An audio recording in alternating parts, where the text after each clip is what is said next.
आंख मूंद करके नहीं मानना चाहिए।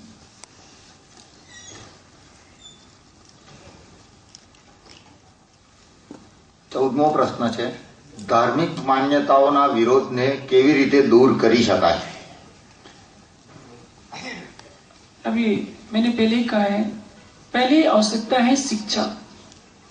जब देशवासियों को धर्म के वास्तविक स्वरूप का बोध नहीं है, पूजा पाठ कर्मकांडों को ही वो धर्म मानते हैं, तो स्वाभाविक है कर्मकांड शरीयत के नाम पर झगड़ा होगा ही। यदि हम धर्म के वास्तविक स्वरूप को जान परमात्मा के स्वरूप को जान जाए, आत्मा के स्वरूप को जान जाए, तो हमारे अंदर कभी भी संघर्ष पैदा नहीं होगा। लेकिन यदि हम किसी लोक रीति को निभाने के को हम धार्मिक रीति की संज्ञा देते हैं, तो निश्चित है कि ये विरोध बना ही रहेगा। इसलिए पहली आवश्यकता है शिक्षा, दूसरी आवश्यकता है शुद्ध आहार। यदि जिस समाज के लोग तामसिक प्रवृत्तियों का सेवन के वशीभूत होंगे, मद्य मांस का सेवन करेंगे, निश्चित है कि वहां धार्मिक विकृति बढ़ेगी। जैसे आप कामाख्या देवी चले जाइए, गुवाहाटी में कामाख्या देवी का मंदिर है, वहां मांस की बलि, वहां पशुओं की बलि चढ़ाई जाती है। पूजा पाठ करने वाले सब लोग मांसाहारी होते हैं। इसी तरह से जगन्नाथपुरी के भी पंडित लोग, कहना नहीं चाहिए, वो भी मांस मद्य के सेवन में व्यस्त रहते हैं।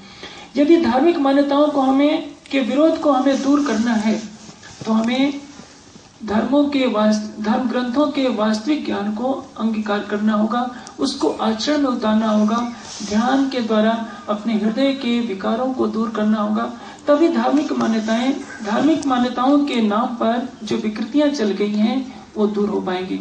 जैसे आप देखेंगे कोई जुलूस निकल रहा है, कोई शोभा यात्रा निकल रही है, आपस में टकराव हो जाता है कि तुमने हमारे इष्ट को ये किया, हमारे इष्ट को ये किया।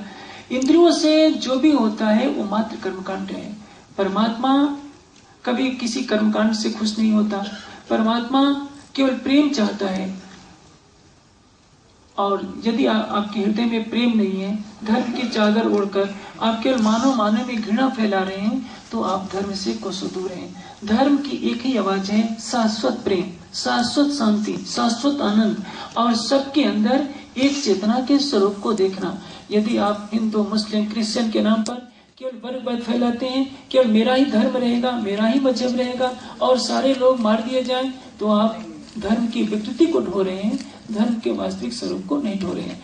इसलिए आज आवश्यकता है मंदिरों में बड़े बड़े सोने के कलश या सोने के सिंहासन चढ़ाने की नहीं, सोने की खड़ाऊ चढ़ाने की नहीं, बल्कि उस धन को धार्मिक शिक्षा में व्यय कीजिए कि झोपड़ी में रहने वाला एक व्यक्ति भी वेदों की ऋचाओं को बोले, उपनिषदों के कथन को बोले, दर्शनों के सूत्रों को बोले। और एक यही देश है ना जिसमें राजा भोज के राज्य में बकरी चराने वाला कालिदास रघुवंशम कार्य का कर्ता बना। आज देश में शिक्षा का अभाव है, धार्मिक शिक्षा नितांत रूप से शून्य है।